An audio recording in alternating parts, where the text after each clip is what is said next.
Şeylikim Qahraman arkadağımızın Tatarstan Respublikasına amala aşıran saparının şäklerine Kazan şäherine Rusiya İslam Dünyasy Hyzmatdaşlyk Expo sergisi geçirildi.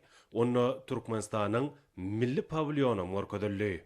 Sergi geljegi nazar almak bilen döwletary hyzmatdaşlygyny iler tutulýan ugurlaryny kefiýetlemek, forma gatnaşçylaryň arasynda netijeli dialogy ösdürmek, işewurlyk gatnaşyklaryny höwetlendirmek, işewurlyk duşuklaryny nur gepleşikler geçirmek, durly ulgamlarda özara tejribe alşmak üçin açyk meýdança bolup hyzmat etýär.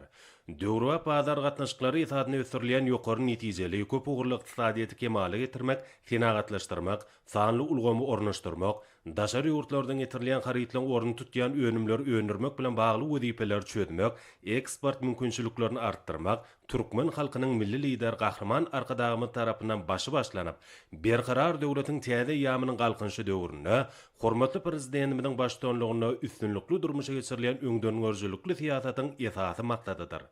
Toplumlaryň özgörtmeler watanymyzda okunly ösdürmäge, öňdewarjy ilmi işläp taýýarlamalary, ýokary tehnologiýalar giňden ornaşdyrmaga gönükdirlenler.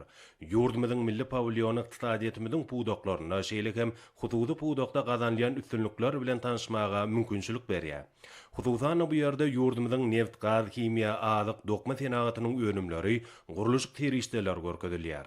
Şoň bilen baglykda bir hatarda milli sergi pavilyonyna ýurdumyzyň uly kommunikasiýa, saglyk goruş, diýagatçylyk ýaly ulgamlaryna gazanýan üstünlikler bilen tanışdyrylýar. Häzirki wagtda ýurdumyzda elektron senagaty ýygydarly ösdürilýär. Sergide bu ulgamyň gazananlary elektron enzamlaryň durly görnüşleri arkaly giňden beýan edilýär. Kazan forumunyň şäherinde gurulýan musulman dünýäsiniň zenanlarynyň milli geyimleriniň modasy festiwalyna ýurdumyzyň milli libaslary görkezildi. Modalyň we libaslaryň görkezilişindäki önümlerden Türkmenistanda öndürilen dokma we tikin önümleriniň, şeýle hem libaslarynyň biçiwlerindäki we tikilişindäki işleriň öz boşlugy, ýerine ýetirilişindäki aýratynlyklary, milli öwüşgünleriniň köp türlügini synlamak boldy. Bu bolsa Türkmen halkynyň taryhynyň we mirasynyň gadymlygyny şöhletlendirip, olaň häzirki döwürde kämilleşdirilýändigini, döwrap derejede ösdürilýändigini ýüze çykarýar. Türkmenistanyň pavilyonyna halkymyzyň medeni mirasynyň aýrylmaz bölegi bolup durýan milli sunuwatyň däp bolan görnüşleriniň önümleri görkezilýär. Şolaň hatarına meşhur türkmen hallary, ajaýyp şaýtepler bar. Zihini türkmen halçylarynyň dergarlarynyň döreden bu eserleri gödelligi, iňçeligi bilen tutuş dünýäde meşhurdur. Sergi gatnaşçylar Türkmenistanyň sergi bölüminiň guramaçylyk derejesine ýokary baha berdiler.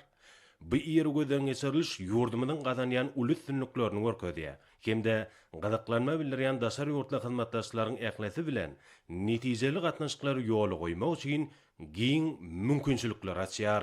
Bu ýerde medeniyet we sunuwy diýişgarlarynyň görkezden ajaýyp çykyşlary dawra gatnaşçylarda ýakymly täsirler galdyrdy.